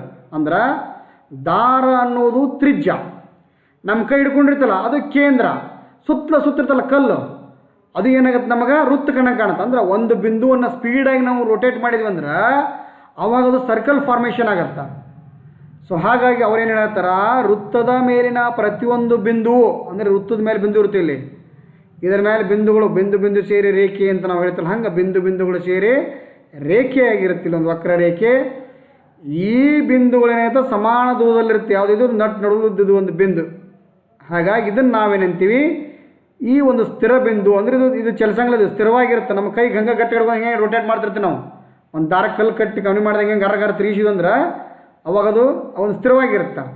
ಅದನ್ನು ನಾವೇನೇನು ಕರಿತೀವಿ, ವೃತ್ತದ ಕೇಂದ್ರ ಅಂತ ಕರಿತೀವಿ. ಹಾಗಾಗಿ ಇಲ್ಲಿ ಓ ಎನ್ನುವುದು ವೃತ್ತದ ಕೇಂದ್ರವಾಗಿದೆ. ಓಕೆ, ಸಿ ಡಿ ನೋಡ್ರಿ, ವೃತ್ತದ ಮೇಲೆ ಸಿ ಒಂದು ಬಿಂದು ಗುರುತಿಸ್ತೀನಿ, ಡಿ ಒಂದು ಬಿಂದು ಗುರುತಿಸ್ತೀನಿ. ಹಂಗಾರೆ ಸಿ ಡಿ ಎನ್ನುವುದಿಲ್ಲೇ ಜ ಅಂತ ಓದ್ತೀವಿ ನಾವು ಅದನ್ನು. ಸಿ ಡಿ ಅಂದ್ರೆ ಜ ಅಂದ್ರೆ ವೃತ್ತದ ಮೇಲಿನ ಯಾವುದೇ ಎರಡು ಬಿಂದುಗಳನ್ನು ಸೇರಿಸೋದು. ನೋಡಲ್ಲ ಹೇಳ್ತೀನಿ, ಸಿ ಡಿ ವೃತ್ತದ ಜವಾಗಿದೆ. ಹಂಗಾರೆ ಜ ಅಂದ್ರೇನು? ವೃತ್ತದ ಪರಿಧಿಯ ಮೇಲಿನ ಯಾವುದೇ ಎರಡು ಬಿಂದುಗಳನ್ನು ಸೇರಿಸುವ ರೇಖಾಖಂಡವೇ ಜ. ವೃತ್ತದ ಪರಿಧಿಯ ಮೇಲಿನ ಯಾವುದೇ ಎರಡು ಬಿಂದುಗಳನ್ನು ಸೇರಿಸುವ ರೇಖಾಖಂಡವೇ ಜ. ಹಾಗಾಗಿ ಇದು ಸಿ ಡಿ ಅಂತಕ್ಕಂಥ ಜ. ನೀವು ಇಲ್ಲೊಂದು ಬಿಂದು ಗುರುಸ್ಕೊಂಡು ಇಲ್ಲೊಂದು ಬಿಂದು ಗುರುಸ್ಕೊಂಡು ಹೇಳಿದ್ರೂ ಕೂಡ ಅದು ಒಂದು ಜ. ಹಿಂಗೆ ಈ ಟೈಪ್ ಹೇಳಿದ್ರೆ ಇದು ಒಂದು ಜಾನ. ಒಟ್ಟು ಆ ಪರಿಧಿ ಮೇಲೆ, ಪರಿಧಿ ಅಂದ್ರೆ ಏನು ಬೇರೆ ಅಲ್ಲ, ವೃತ್ತದ ಸುತ್ತಲಿರುವ ಗೆರೆ, ಸರ್ಕಂಫರೆನ್ಸ್ ಅಂತ ನಾವು ಕರಿತೀವಿ ಇಂಗ್ಲೀಷ್ನಾಗ. ವೃತ್ತದ ಸುತ್ತಲ ಗೆರೆ ಐತಲ್ಲ, ಇದು ವಕ್ರರೇಖೆ, ಇದನ್ನು ನಾವು ಪರಿಧಿ ಅಂತೀವಿ. ಮತ್ತು ಪರಿಧಿ ಅಂದರೆ ಬೇರೆ ಅರ್ಥ ಅಲ್ಲ, ಸುತ್ತಳತೆ ಎಂದಂಗೆ. ವೃತ್ತದ ಸುತ್ತಳತೆಯನ್ನೇ ನಾವು ಪರಿಧಿ ಅಂತ ಕರಿತೀವಿ. ಪರಿಧಿಯ ಯಾವುದೇ ಒಂದು ಭಾಗವನ್ನು ಕಂಸ ಅಂತ ಕರಿತೀವಿ. ಹೆಂಗಂದ್ರೆ ಈಗ ನೋಡ್ರಿ, ಈ ಸಿ ದಿಂದ ಹಿಡಿದು ಇಲ್ಲಿ ಮಟ್ಟ ವೃತ್ತ ಕಟ್ ಮಾಡಿದಂದ್ರೆ ಇದು ಕಂಸ. ಸಿ ಡಿ, ಸಿ ದಿಂದ ಎಕ್ಸ್ ಡಿ ಅಂತ ಇದ್ದು ಇದು ಕಂಸ. ಸಿ ಎಕ್ಸ್ ಡಿ ಒಂದು ಕಂಸ. ಕಂಸ ಅಂದ್ರೆ ವೃತ್ತದ ಪರಿಧಿಯ ಒಂದು ಭಾಗ ಕಟ್ ಮಾಡಿ ತೊಗೊಂಡ್ಬಿಟ್ಟು ಅದೊಂದು ಕಂಸ ಅಂತ ಕರಿತೀವಿ. ಸೊ ಇವಾಗ ಜ ಅಂದ್ರೇನು? ವೃತ್ತದ ಪರಿಧಿಯ ಮೇಲಿನ ಯಾವುದೇ ಎರಡು ಬಿಂದುಗಳನ್ನು ಸೇರಿಸುವ ರೇಖಾಖಂಡವೇ ಜ. ಓಕೆ, ಇಲ್ಲಿ ವಾಯ್ ಬಿಂದು ಬಂತು. ಇಲ್ಲಿ ವಾಯ್ ಅಂದ್ರೆ C Y D C X D. C X D ಅನ್ನೋದು ಲಘು ಕಂಸ, ಯಾಕಂದ್ರೆ ಸಣ್ಣ ಕಂಸ ಐತಲ್ಲ. ಸಿ ವೈ ಡಿ ಇಲ್ಲಿಂದ ಹಿಡಿದ್ರೆ ದೀರ್ಘವಾಗೈತೆ, ಹಾಗಾಗಿ ಇದಕ್ಕೆ ದೀರ್ಘ ಕಂಸ ಅಥವಾ ಅಧಿಕ ಕಂಸ ಅಂತ ಕರಿತೀವಿ.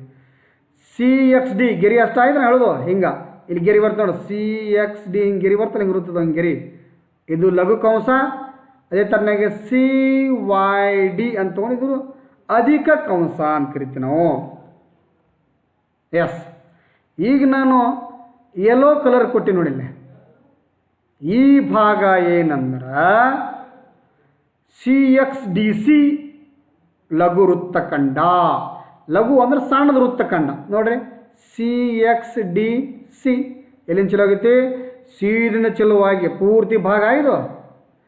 ಸಿ ಎಕ್ಸ್ ಡಿ ಅಂದ್ರೆ ಕಂಸ ಆಗತ್ತಾ. ನಾ ಹೆಂಗೆ ಬರತ್ತೆ ನೋಡಿ, ಆವೃತ್ತ ಬರತ್ತೀನಿ. ಸಿ ಎಕ್ಸ್ ಡಿ ಸಿ ಎಲ್ಲಿಂದ ಚಲೋ ಮಾಡಿದ್ರೆ ಹೊಳ್ಳಿ ಅಲ್ಲಿಗೆ ಬಂದು ಎಂಡ್ ಮಾಡಿ ಅಂದ್ರೆ ಈ ಪೂರ್ತಿ ಪ್ರದೇಶ ಇದು. ಈ ಪ್ರದೇಶ ಏನಿದೆ ಕಲರ್ ಕೊಟ್ಟಿದ್ದು, ಈ ಪ್ರದೇಶಕ್ಕೆ ನಾವೇನೇನು ಕರಿತೀವಿ? ಲಘು ವೃತ್ತಖಂಡ ಅಂತ ಕರಿತೀವಿ. ಹಂಗಾರೆ ಲಘು ವೃತ್ತಖಂಡ ಅಂದ್ರೇನು? ವೃತ್ತದ ಲಘು ಕಂಸ ಅಂದ್ರೆ ಒಂದು ಕಡೆ ಚಿಕ್ಕ ಕಂಸ ಇರುತ್ತೆ, ಮತ್ತೊಂದು ಕಡೆ ಜ ಇರುತ್ತೆ.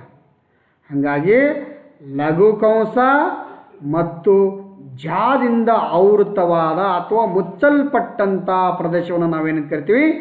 ಲಘು ವೃತ್ತಖಂಡ ಅಂತ ಕರಿತೀವಿ.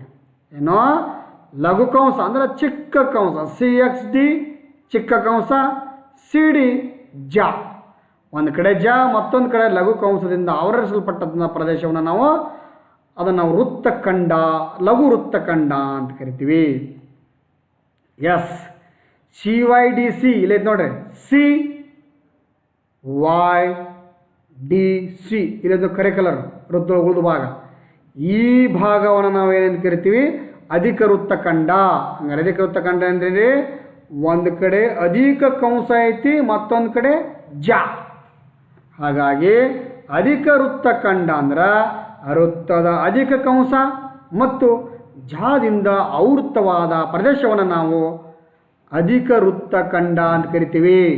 ಓಕೆ ವಿದ್ಯಾರ್ಥಿಗಳು, ನಾವೇನೇನು ತಿಳ್ಕೊಂಡೇವೆ ಈಗ? ಓ ವೃತ್ತ ಕೇಂದ್ರ ಅಂದ್ರೆ ವೃತ್ತ ಕೇಂದ್ರ ಅಂದ್ರೇನು? ಜ ಅಂದ್ರೇನು? ಲಘು ವೃತ್ತಖಂಡ ಅಂದ್ರೇನು? ಅಧಿಕ ವೃತ್ತಖಂಡ ಅಂದ್ರೇನು? ಲಘು ಕಂಸ ಹೆಂಗಿರುತ್ತ, ಅಧಿಕ ಕಂಸ ಹೆಂಗಿರುತ್ತ ಅನ್ನೋದನ್ನು ನಾವು ತಿಳ್ಕೊಂಡ್ವಿ. ಆಮೇಲೆ ಪರಿಧಿ ಅಂದರೆ ಯಾವುದು? ಪರಿಧಿ ಅಂದ್ರೇನು? ವೃತ್ತದ ಸುತ್ತಳತೆ. ವೃತ್ತದ ಸುತ್ತಲ ಒಂದು ದಾರ ಹಾಕಿಬಿಟ್ರೆ ಅದು ಎಷ್ಟು ಉದ್ದ ಬರ್ತದೆ? ವೃತ್ತದ ಸುತ್ತಲ ದಾರ ಹಾಕಿಬಿಡಪ್ಪ. ವೃತ್ತದ ಸುತ್ತಳತೆ ಕಂಡಿಡ್ರಿ ಅಂದ್ರೆ ಆ ವೃತ್ತದ ಸುತ್ತಲ ಒಂದು ಗೆರಿ ಹಾಕಿ ಆ ದಾರ ಎಷ್ಟು ಅದ್ರ ಅಳತೆ ತೊಗೊಂಡು ಸ್ಕೇಲ್ ಹಿಡಿದು ಅದು ಬಿಟ್ರೆ ಅದ ವೃತ್ತದ ಸುತ್ತಳತೆ. ಆ ವೃತ್ತದ ಸುತ್ತಳತೆಗೆ ನಾವು ಏನಂತೀವಿ? ನಮ್ಮ ಗಣಿತ ಭಾಷೆಯಲ್ಲಿ ನಾವು ಪರಿಧಿ ಅಂತ ಕರಿತೀವಿ. ಕನ್ನಡದೊಳಗೆ, ಇಂಗ್ಲೀಷ್ನೊಳಗೆ ಸರ್ಕಂಫರೆನ್ಸ್ ಅಂತ ಹೇಳ್ತೀವಿ. ಎಸ್, ಮತ್ತೊಂದು ಕೇಂದ್ರವನ್ನು ಗುರುತಿಸ್ಕೊಳ್ಳೋಣ. ಒಂದು ವೃತ್ತವನ್ನು ಡ್ರಾ ಮಾಡಿ. Yes, O A. ಸೊ ನಿಮ್ಗೆ ಆಲ್ರೆಡಿ ಗೊತ್ತು, ಓ ಎ ಇದು ಬೇರೇನೂ ಅಲ್ಲ, ವೃತ್ತದ ತ್ರಿಜ್ಯ. ಹಾಗಾದರೆ ತ್ರಿಜ್ಯ ಅಂದ್ರೇನು? ಎಸ್, ವೃತ್ತ ಕೇಂದ್ರ ಮತ್ತು ಪರಿಧಿಯ ಮೇಲಿನ ಯಾವುದೇ ಒಂದು ಬಿಂದುವಿಗೆ ಸೇರಿಸುವ ರೇಖಾಖಂಡವೇ ತ್ರಿಜ್ಯ. ಎಲ್ಲೈತಿ? ಒಂದು ಕೇಂದ್ರದಿಂದ ಬಂದಿರ್ತದೆ, ಕೇಂದ್ರದಿಂದ ಬಂದು ಎಲ್ಲಿ ಟಚ್ ಆಗಿರ್ತದೆ? ಪರಿಧಿಗೆ. ಅದಕ್ಕೇನು ಹೇಳ್ತಾರ? ಓ ಅನ್ನೋದು ಕೇಂದ್ರ. ವೃತ್ತ ಕೇಂದ್ರ ಮತ್ತು ಪರಿಧಿಯ ಮೇಲಿನ ಯಾವುದೋ ಬಿಂದು ಇಲ್ಲೇ ಬರ್ಬೇಕಂತೇನಿಲ್ಲ. ನೀವು ಇಲ್ಲಿ ಹೇಳ್ಬೋದು, ಹಿಂಗೆ ಹಿಂಗೆ ಹೇಳ್ಬೋದು, ಹಿಂಗೆ ಇಲ್ಲ ಅಂದ್ರೆ ಹಿಂಗೆ ಹೇಳ್ಬೋದು. ಒಟ್ಟು ಕೇಂದ್ರದಿಂದ ಬಂದು ಅದು ಬಂದು ಮತ್ತೊಂದು ಕಡೆ ಪರಿಧಿಗೆ ಟಚ್ ಆಗಿರ್ತದೆ. ಹಾಗಾಗಿ ವೃತ್ತ ಕೇಂದ್ರ ಮತ್ತು ಪರಿಧಿಯ ಮೇಲಿನ ಯಾವುದೇ ಒಂದು ಬಿಂದುವಿಗೆ ಸೇರಿಸುವ ರೇಖಾಖಂಡವನ್ನು ನಾವೇನು ಕರಿತೀವಿ? ತ್ರಿಜ್ಯ ಅಂತ ಕರಿತೀವಿ. ಎಸ್, ಇವಾಗ ನೋಡ್ಬೋದು, ನಾನು ಸಿ ಡಿ ಅಂತ ಹೇಳಿದೆ ನೋಡ್ರಿ. ಸಿನೂ ಪರಿಧಿ ಮೇಲೆ ಐತಿ, ಡಿನೂ ಪರಿಧಿ ಮೇಲೆ ಐತಿ.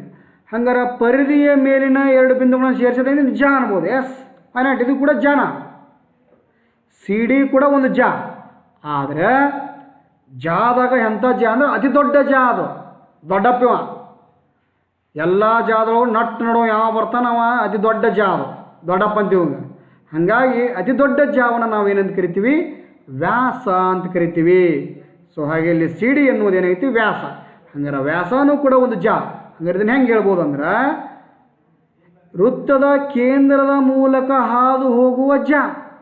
ಎಸ್, ಇಲ್ಲ ಹೇಳ್ತೀನಿ ನೋಡಿ. ಇವಾಗ ಸಿ ಡಿ ವೃತ್ತದ ವ್ಯಾಸವಾಗಿದೆ, ವೃತ್ತದ ಕೇಂದ್ರದ ಮೂಲಕ ಹಾದು ಹೋಗುವ ಜಾವೇ ವ್ಯಾಸ. ಹಂಗಾರ ವ್ಯಾಸ ಅನ್ನುವುದು ವೃತ್ತದ ಜ ಆಗಿದೆ, ಆದ್ರೆ ಅದು ಅತಿ ದೊಡ್ಡ ಜ. ನಾಳೆ ನಿಮ್ಮ ಪ್ರಶ್ನೆ ಕೇಳ್ಬೋದು, ಏನಂದ್ರೆ ವೃತ್ತದ ಅತಿ ದೊಡ್ಡ ಜ ಯಾವುದು? ಆಪ್ಷನ್ ಎ ತ್ರಿಜ್ಯ, ಆಪ್ಷನ್ ಬಿ ವ್ಯಾಸ, ಆಪ್ಷನ್ ಡಿ ಜ, ಆಪ್ಷನ್ ಸಿ, ಆಪ್ಷನ್ ಡಿ ಕಂಸ. ಹಿಂಗೆ ಕೊಡ್ಬೋದು, 4 ಆಪ್ಷನ್ ಕೊಟ್ಟು. ಹಾಗಾಗಿ ವೃತ್ತದ ಕೇಂದ್ರದ ಮೂಲಕ ಹಾದು ಹೋಗುವ ಜ ಅಂದರೆ ಅತಿ ದೊಡ್ಡ ಜಾವನ್ನು ನಾವೇನು ಕರಿತೀವಿ? ವ್ಯಾಸ.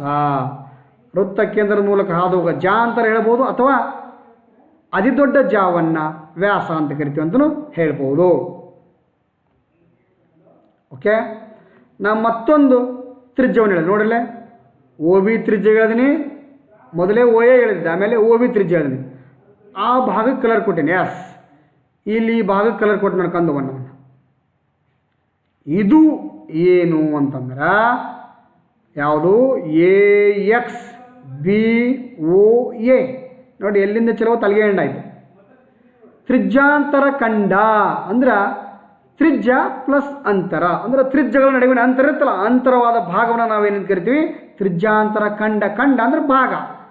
ಆ ತ್ರಿಜ್ಯಾಂತರ ಒಂದು ಅಂತರ ಅಂದ್ರೆ ತ್ರಿಜ್ಯ ಏನಾಗಿತ್ತು? ಮೊದಲು ಇಲ್ಲಿಂದ ಇಲ್ಲಿ ಮಟ್ಟ ಬಂತು, ಗಡಿಯಾರದ ಮುಳ್ಳು ಅಂತ ತಿಳ್ಕೊರಿ. ಮೊದಲು ಇಲ್ಲಿತ್ತ ಚಲಿಸ್ಕೋವಂತ ಬಂದು ಇಲ್ಲಿ ಬಂತು ಅಂದರೆ ಇಷ್ಟು ಭಾಗ ಚಲಿಸೈತಿ ಅಂತ. ಈಗ ತ್ರಿಜ್ಯ ಒಂದು ಚಲಿಸುತ್ತೆ ಅಂದರೆ ಇದರ ಅರ್ಥ ಅದಕ್ಕೆ ಅದನ್ನು ತ್ರಿಜ್ಯಾಂತರ ಖಂಡ. ಹಂಗಾರೆ ತ್ರಿಜ್ಯಾಂತರ ಖಂಡ ಅಂದ್ರೇನು? ತ್ರಿಜ್ಯ ಮತ್ತು ಕಂಸ, ಈ ಕಡೆದು ಕಂಸ ಎ ಎಕ್ಸ್ ಬಿ ಅನ್ನೋದು ಒಂದು ಕಂಸ, ಓ ಬಿ ಓ ಎ ಅನ್ನೋದು ತ್ರಿಜ್ಯ. ಹೀಗಾಗಿ ವೃತ್ತದ ಕಂಸ ಮತ್ತು ತ್ರಿಜ್ಯಗಳಿಂದ ಆವೃತವಾದ ಪ್ರದೇಶ. ಒಂದು ಕಡೆ ವೃತ್ತದ ಕಂಸ ಇರ್ತಾವೆ, ಮತ್ತೊಂದು ಕಡೆ ತ್ರಿಜ್ಯಗಳಿರ್ತಾವೆ. ಹಿಂಗೆ ತ್ರಿಜ್ಯ ಮತ್ತು ಕಂಸಗಳಿಂದ ಆವೃತವಾದ ಪ್ರದೇಶ ನೀವು ಹೆಂಗೆ ಬೇಕಾದಂಗೆ ಬರಿಬೋದು. ನಾವು ಬರೆದಲ್ಲಿ ಹೆಂಗೆ ಬರಿಬೇಕಂತೇನಿಲ್ಲ. ತ್ರಿಜ್ಯ ಮತ್ತು ಕಂಸಗಳಿಂದ ಆವೃತವಾದ ಪ್ರದೇಶವೇ ತ್ರಿಜ್ಯಾಂತರ ಖಂಡ. ಸಿಂಪಲ್. ಹಾಗಾಗಿ ನಾವು ಇವಾಗ ಏನೇನು ತಿಳ್ಕೊಂಡ್ವಿ? ತ್ರಿಜ್ಯ ಅಂದ್ರೇನು, ತ್ರಿಜ್ಯಾಂತರ ಖಂಡ ಅಂದ್ರೇನು, ವ್ಯಾಸ ಅಂದ್ರೇನು ಅಂತ ತಿಳ್ಕೊಂಡ್ವಿ. ಮುಂದೆ ನೋಡಿ. ಎಸ್, ನಾವು ಮತ್ತೊಂದು ಕಂಸ ಗುರುಸ್ಕೊಂಡಿಲ್ಲ. ಸಿ ವೈ ಡಿ, ಇಲ್ಲಿ ಬಂತು ವಾಯ್ ಬಂತೀವಿ. ಸಿ ವೈ ಡಿ ಕಂಸ ಅದ, ಅದು ಕಲರ್ ಕೊಟ್ಟು ನೋಡ್ರಿ, ಯೆಲ್ಲೋ ಕಲರ್ ಕೊಟ್ಟಿನಿ. ಸೊ ಈ ಕಲರ್ ಏನಾಗತ್ತಂದ್ರೆ ನಿಮ್ಗೆ ಗೊತ್ತಾಗ್ಬಿಡುತ್ತೆ ಅರ್ಧ ವೃತ್ತ ಐತೆ ಸರ್ ಇದು ಅಂತೇಳಿ. ಅದಕ್ಕೆ ವ್ಯಾಸ ಒಂದು ವೃತ್ತವನ್ನು 2 ಸಮನಾದ ಭಾಗಗಳನ್ನು ಕಟ್ ಮಾಡುತ್ತಾ. ವೃತ್ತವನ್ನು 2 ಸರ್ವಸಮವಾಗಿ ಭಾಗಗಳನ್ನು ವಿಭಾಗಿಸುವುದು ಯಾವುದು ಅಂತ ಕೇಳಿದರೆ ಅದು ವ್ಯಾಸ. ಈ ಕಲರ್ ಕೊಟ್ಟಂಥ ಭಾಗಕ್ಕೆ ನಾವೇನಂತ ಕರಿತೀವಿ? ಅರ್ಧ ವೃತ್ತಖಂಡ. ಯಾವುದು? O D Y C O. ಎಲ್ಲಿಂದ ಚಲೋ ಥೋಳ ಅಲ್ಲಿಗೆ ಬಂದಾಪ. O D Y C O ಅಂದರೆ ಎಲ್ಲೆಲ್ಲಿ ಆಸೆ ಬರುತ್ತೆ ಅಂತ ಅರ್ಧ ವೃತ್ತಖಂಡ. ಸೊ ಇದನ್ನು ನಾವು ಅರ್ಧ ವೃತ್ತಖಂಡ ಅಂತ ಕರಿತೀವಿ. ಅರ್ಧ ವೃತ್ತಖಂಡ ಅಂದ್ರೆ ಒಂದು ಕಡೆ ವ್ಯಾಸ ಐತಿ, ಇನ್ನೊಂದು ಕಡೆ ಅರ್ಧ ಕಂಸ ಐತಿ. ವ್ಯಾಸ ಮತ್ತು ಅರ್ಧ ಕಂಸದಿಂದನೂ ಅಂತಲೇ ಹೇಳ್ಬೋದು, ಇಲ್ಲ ಅಂದ್ರೆ ವೃತ್ತದ ಕಂಸ ಮತ್ತು ವ್ಯಾಸದಿಂದ ಅಂತಲೂ ಹೇಳ್ಬೋದು. ಇದನ್ನು ವೃತ್ತದ ಕಂಸ ಅನ್ನೋ ಬದಲು ವೃತ್ತದ ಅರ್ಧ ಕಂಸರ ಅಂತ ಹೇಳ್ಬೋದು, ಇಲ್ಲಾಂದ್ರೆ ವೃತ್ತದ ಕಂಸ ಮತ್ತು ವ್ಯಾಸದಿಂದ ಆವೃತವಾದ ಪ್ರದೇಶ. ನೋಡ್ರಿ, ಒಂದು ಕಡೆ ವ್ಯಾಸ ಇರುತ್ತೆ, ಮತ್ತೊಂದು ಕಡೆ ಕಂಸ ಇರುತ್ತೆ. ಹಿಂಗೆ ಕಂಸ ಮತ್ತು ವ್ಯಾಸದಿಂದ ಆವೃತವಾದ ಪ್ರದೇಶವನ್ನು ನಾವೇನೇನು ಕರಿತೀವಿ? ಅರ್ಧ ವೃತ್ತಖಂಡ. ನೋಡ್ರಿ, ನಾವೇನೇನು ತಿಳ್ಕೊಂಡಿವಿ?